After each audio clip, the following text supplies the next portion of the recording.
Yes, yes, yes.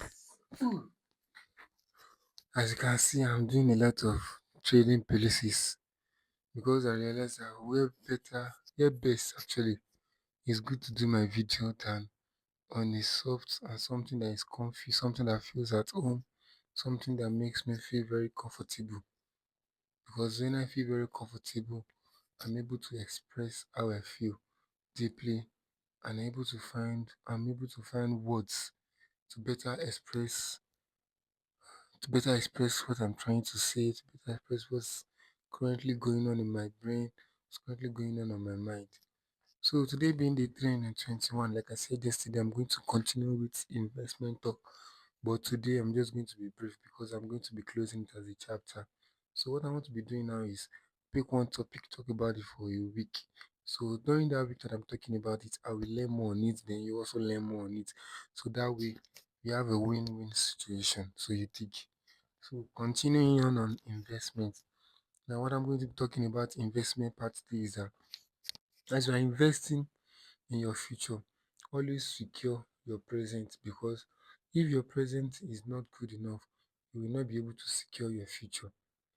Now, when I mean good enough, I don't mean that you have to be flamboyant, you have to be ostentatious, you have to be have everything figured out. No. As a matter of fact, I don't have everything figured out, and a lot of us don't have everything figured out. And a lot of our parents at this stage do not have everything. A lot of our parents at this stage during their life do not have everything figured out. As good as they may have done or as bad as they may have done, depending on our own POV or point of view.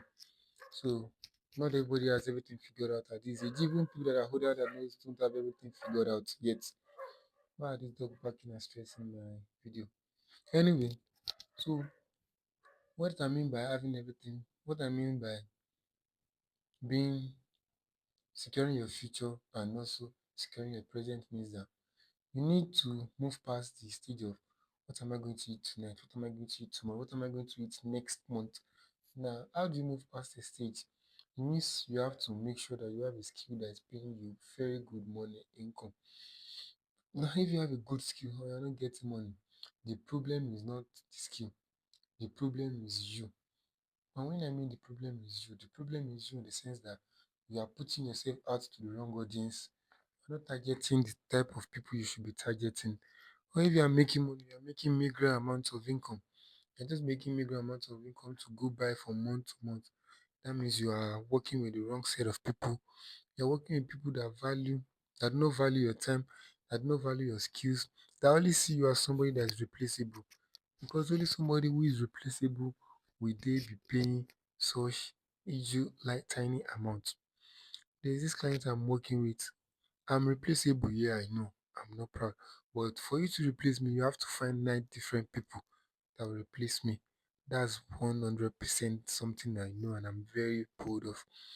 Now, instead of them to go out and look for 9 more people to use to replace me, or even they are not going to hire 9 people, let's say they hire 7 or 5 people, then they will distribute this tax accordingly, or 3 people, but they are going to have to pay for P1, P2, P3. But for me, it is better for them.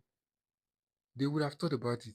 And for them, they would have seen that it is better for them to pay me the price that they will pay 3 people combined.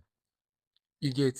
So that's what I mean by having good skill and having and selling your skill to the right type of audience.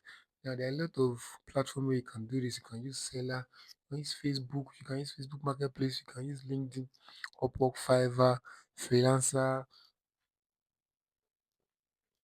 etc. etc. So there are just a lot of like them like that. So you just need to be able to put yourself out there for people who need your skills, people who value your time, who will pay you lots of money for. Because there was a time on Upwork then, I just applied to this particular role just to create presentation, just to do some just make some presentation. Just 10, I think 10 to 15 slides. And I was collecting $250 per slide. So you see, it was this money that I put together to buy my MacBook.